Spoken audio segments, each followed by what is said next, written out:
What's up guys, and welcome to another episode of Career Mode. This is episode number 77, and we start the episode off going to the Britannia Stadium to take on Stoke City. Obviously, as I've said many times before, Stoke a ruthless side in terms of defending. We did rest a couple of players in this game, I think, but once again, Edison Cavani is just an absolute machine. He is just a monster. Goes through here, fake shots around two players and finesses the ball past Begovic. He is just unstoppable. I mean, Chevalier, obviously one of the best players we'll ever see, but Cavani, miles better. I absolutely love the guy. That made it 1-0, and there was just a few minutes to go. We scored a trademark Liverpool goal. Nice passing all the way up the field. And this was awesome. You've got to see this. Cavani picks up the ball here, plays it to Shelby, one touch runs, Shelby chips the ball over, and this volley by Cavani is just so perfect. You know, there is nothing about Cavani. There is no weakness to Cavani's game. He can score headers, he can score volleys, he can finesse the ball, he can power the ball, he runs for days. He's just awesome. I absolutely love Cavani.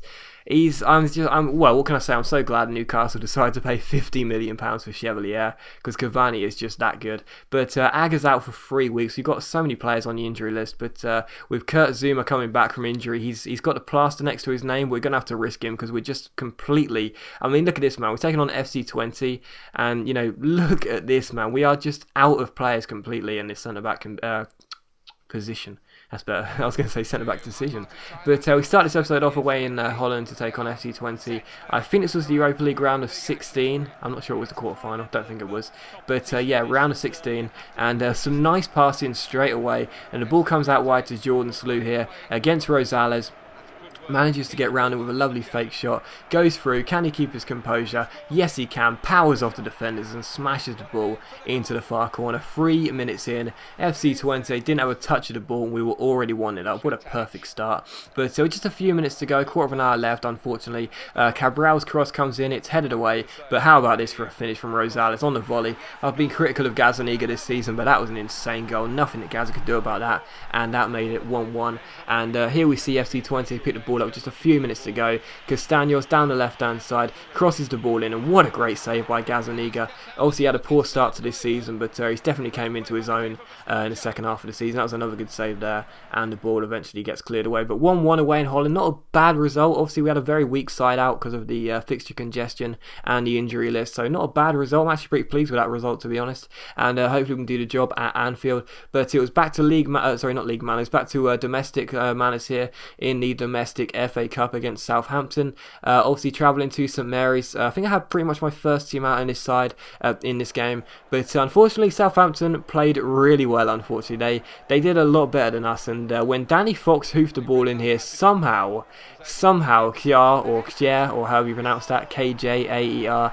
managed to stay onside and smash the ball in. Don't know how he was onside, but he was, and that made it Southampton 1, Liverpool 0. But Jay Rodriguez found Stuart Down in here, obviously a former player of mine. He crossed the ball in, it found Adam Lallana, and Lallana smashed the ball past David De Gea at his near post. That made it 2-0 to Southampton. Unfortunately it looked like we were going out of the FA Cup in the quarter-finals, but just a few minutes to go, we brought on John Taylor. Casemiro wins the header here. It comes to JJ, he finds Edison Cavani, he finds Gareth Bale. We sweat the ball across to John Taylor, who makes it 2-1, but unfortunately we don't have enough time and we go out of the FA Cup in the quarter-finals. So the first competition we're out of this season. We're still in the Europa League, we've won the Capital One Cup, we're still in the Premier League race, but we will not be winning the FA Cup, so that sucks, but it's to be expected. We don't have the most amazing of sides, and unfortunately the fixture congestion cost us in the end.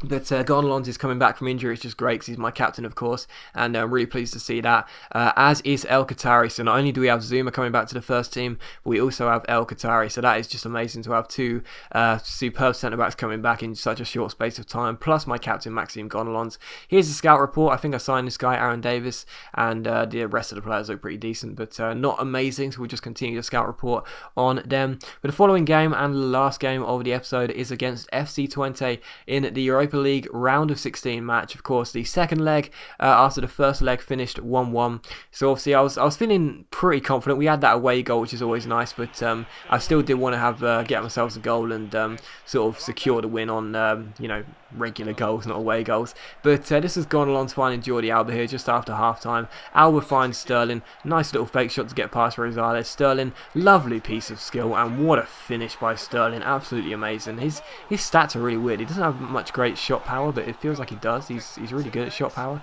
But yeah, Sterling makes it 1-0 to Liverpool at this stage. We were 2-1 up on aggregate, but unfortunately for us, FC Twente came through here with Barami. Barami plays the ball away to Brammer, I think that is, and Castaños goes through, and Reece Bennett, at first I thought it was a great challenge, but you'll see on the replay, he got none of the ball. Reece Bennett gets a straight red card. He was already booked, so he would have been sent off anyway, but yeah, Reece Bennett gets a red card, and it was the right decision. At first I was literally like throwing my controller at the wall, thinking, what the fuck are you talking about? But watching it on the replay, it was a definite red card, trust me. But this was Leroy first stepping up against David De Gea, and he smashed the ball down the middle. So at this stage, it looked like the game was going to go into extra time.